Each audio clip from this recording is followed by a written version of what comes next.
Timo Kotipelto, millaiset on hyvät pikkujoulut?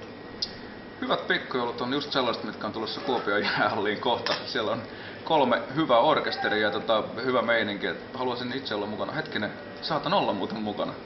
Näin mun käsittely. Ne tulee olla hyvät pikkujoulut.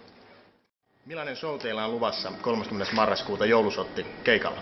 Meillä on spesiaalikokoonpano, että tuli tämmönen keikka, jossa on pitkästä aikaa mahdollisuus meikäläisellä mennä taas semmoisella omalla bändillä, eli sain koota muusikoita ja nyt sain erittäin hyvät jätkät soittamaan, että siinä on muun muassa kitarassa Liimataisen se Jani ja entistä Sonata Arctica jätkää ja tosi kovia muita soittajia, en viiti vielä paljastaa, mutta tulee hyvä show.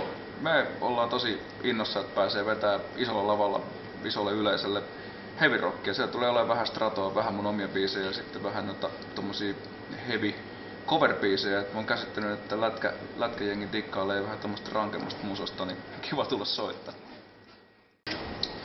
No minähän olen laittanut tietysti heavy terveiset Kuopioon. Kuopio on rock-kaupunki ja siellä on kauhean hyvä meininki ja mukavia ihmisiä. Tämä ratahan jatkuu. Joulushotti.